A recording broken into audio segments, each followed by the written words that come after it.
Avant d'aller plus loin dans les séquences et les possibilités que vous offre la vidéo dans Photoshop, j'aimerais vous parler d'une notion que nous redétaillerons un peu plus tard, mais c'est important d'en parler maintenant quand même, c'est le rendu, parce que le rendu, c'est une manière pour vous d'avoir une sorte d'aperçu réaliste de ce que donnera votre vidéo.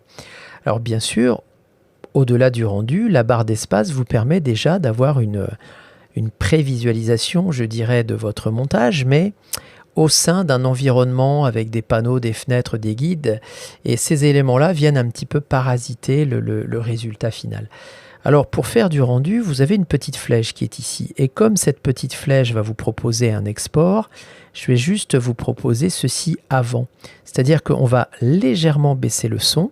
Bon, c'était déjà fait d'ailleurs, donc pour le coup, c'est pas nécessaire d'aller au-delà. Je vais peut-être le caler à 40, voilà. Et je vais en profiter pour m'assurer que le son de la vidéo est également coupé avec l'icône son qui est ici. Je vais tout bêtement couper le son puisque je ne souhaite pas conserver le son de la séquence. Il se peut qu'il y ait des sons parasites, de pliage, de respiration que je ne souhaite pas entendre dans mon montage. Donc là, j'ai la vidéo sans son et la bande son qui est en dessous avec un volume sonore qui est relativement raisonnable. Donc une petite vérification par le biais de la barre d'espace pour voir ce que ça donne.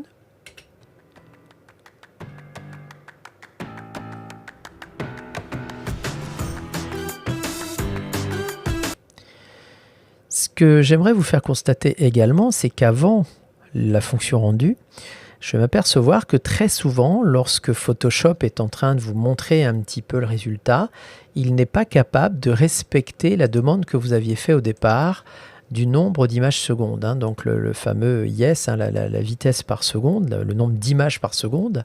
Et quand vous faites un projet autour d'un film vidéo de catégorie HDTV, vous êtes à environ 30 images par seconde.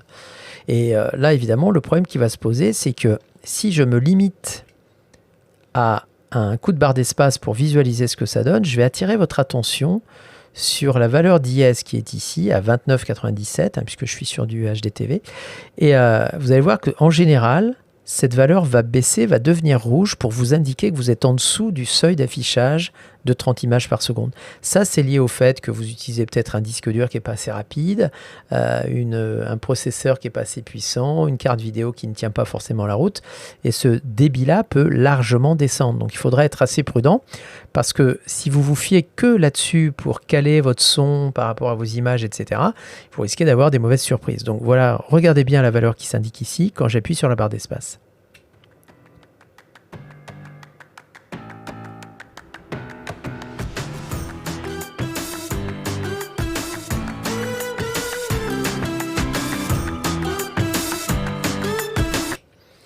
Vous avez pu noter que la valeur est fluctuante tout simplement parce qu'en fonction de la difficulté que rencontre Photoshop à afficher des informations plus ou moins subtiles, et ça peut être le cas quand vous allez cumuler des calques, du son, de la vidéo et des images un petit peu haute def, la difficulté pour lui c'est d'arriver à traiter tout ça en même temps et à naturellement le diffuser, le reproduire, le retransmettre, si je puis dire, de manière à peu près réaliste. Donc là, il est simplement en train de vous dire qu'il a un petit peu de mal à suivre le rythme. Alors c'est pour ça que le rendu, dont j'aimerais vous parler un petit peu maintenant, et on le détaillera plus tard, va vous permettre justement d'obtenir une sorte de résultat compilé de votre travail.